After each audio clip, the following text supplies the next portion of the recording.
Hi there, welcome to my views and news. Amhara regional government responded to Tigray's statement 2 days ago. Tigray threatened Amhara regional government that the Amhara government would be responsible for future consequences. The statement was released after Tigray it was released by Tigray to condemn the inclusion of Tigray's territories, allegedly Tigray's territories, on a map being taught in Amhara region in educational institutions. So Amhara regional government spoke today, very strong statement, tensions arising, things heating up between the two sides. Secondly, around it was a Sunday when an Ethiopian Airlines and Emirates Airlines planes came close to a collision over Somalia. Somaliland issued a statement. Somalia stayed silent. Emirates Airline denied the incident this morning. Why is that Emirates Airline is denying the incident while Somaliland is confirming the incident? Who is telling the truth? Let's start, viewers. First news story is about disputed territories between Tigray and Amhara region. A thorny issue, hard to handle, which could lead to a potential conflict, armed conflict. This is what was said by an American intelligence organization a few weeks ago that unresolved territorial issues, border issues in Ethiopia could lead to another war. Now, we know that 3 to 4 days ago, Tigray regional government issued a statement. Tigray interim government criticized Amhara regional government. Tigray government said that Amhara government was showing Tigray territories as part of Amhara on maps, and the maps were being taught as part of curriculum at educational institutions. Tigray asked the Amhara regional government and federal government to correct the mistake, and it warned Amhara regional government that the regional government will be responsible for any future consequences. So we are waiting for official response from Amhara regional government. And we know that the federal government has been trying to find a solution to the dispute between the two sides. It proposed a four-state solution last year, which includes holding a referendum too in these territories. The idea of referendum was rejected by Tigray side. Even the return of IDPs could not begin as well. So it's a very complicated issue. Amhara regional government today said that the statement issued by Tigray is against historical facts. It is against available evidence. It is against the reality on the ground. People in Volkayet, Salamati, Raya, Ofla have been raising questions about identity and self-governance when TPLF was in power, when EPRDF was in power, but those questions were suppressed. TPLF resorted to violence. It committed atrocities against the people who had genuine questions about their identity. But these questions were suppressed. And when the war broke out in northern Ethiopia, these people in these four zones stood with Ethiopian National Defense Force and they took control of these territories. So what Tigray is saying today does not correspond with reality on the ground, with evidence, with historical facts. Solution is that dialogue should be conducted, dialogue already underway. Tigray should not play map politics. very strongly worded statement from Amhara regional government. Amhara regional government, in a way, gave a shut-up call to Tigray interim government that don't say that these areas are parts of Tigray. No, these zones, both Raya, southern and western zones, were annexed by Tigray Pre-Provision Fund, and people here, the residents, the inhabitants, don't want to be part of Tigray region.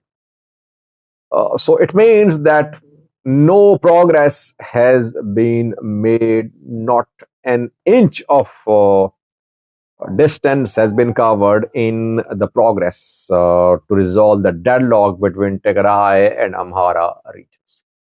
Though we know that a few days ago, the two leaders met, Amhara regional president, Tigray interim president met, and Ridwan Hussein, the intelligence chief, Damascus Tarone, deputy prime minister were there too. The meeting ended on a good note. The two agreed on return of IDPs, but it could not begin. Then we saw exchange of gunfire between Tigray fighters and Amhara militia members in Raya Alamata.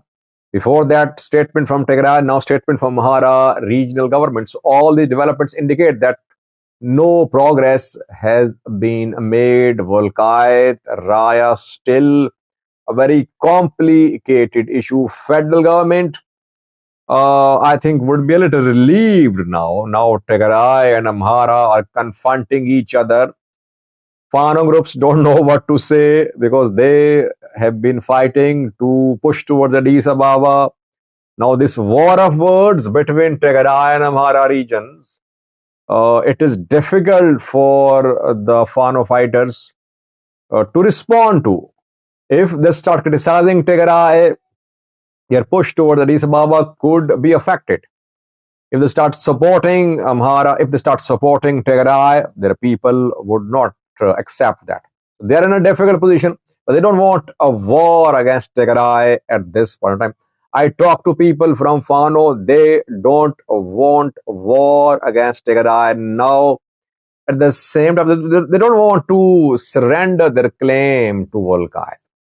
So it's a very complex issue. They have their claims, but they don't want to be part of war against Tigray. So let's see. It seems that coming days or weeks are crucial. Talks should be held. If there are no talks, this issue, which I've been warning about, could turn into an armed conflict, it seems. We are seeing signs of armed conflict, like we saw what happened in Raya Alamata 2 days ago. Secondly, viewers,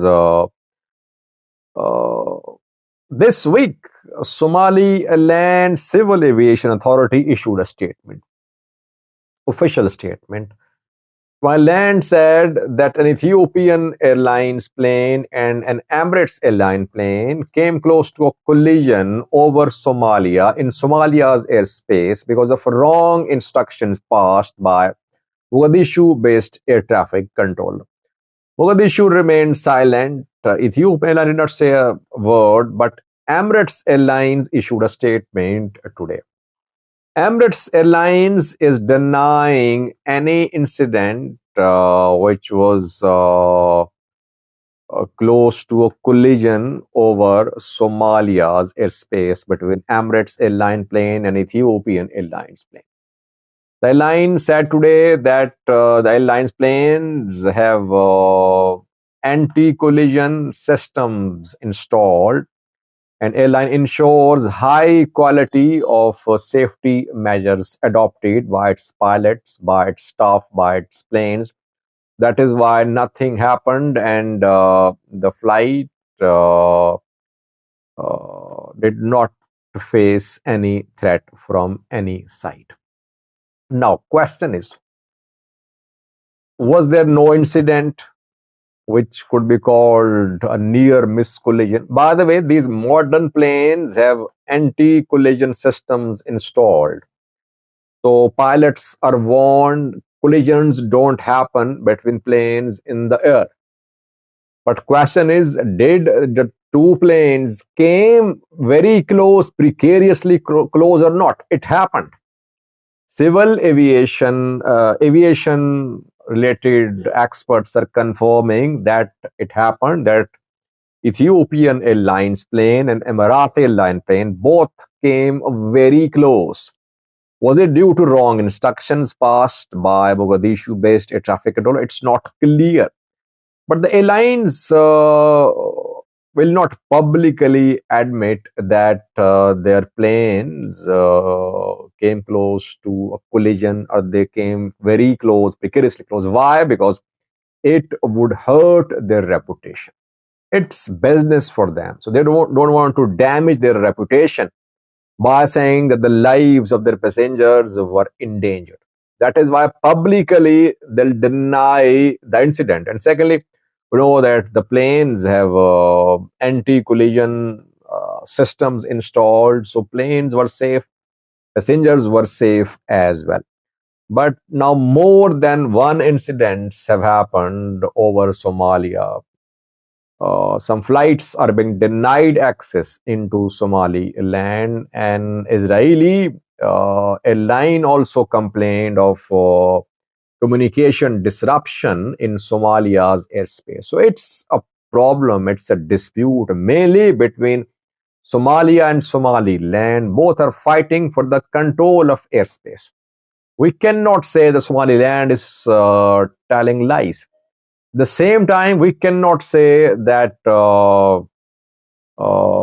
nothing is happening. Things are happening. What is needed is some sort of engagement between Somali and Somaliland to ensure that international lines don't face any threats and dangers over Somalia. Thanks for watching.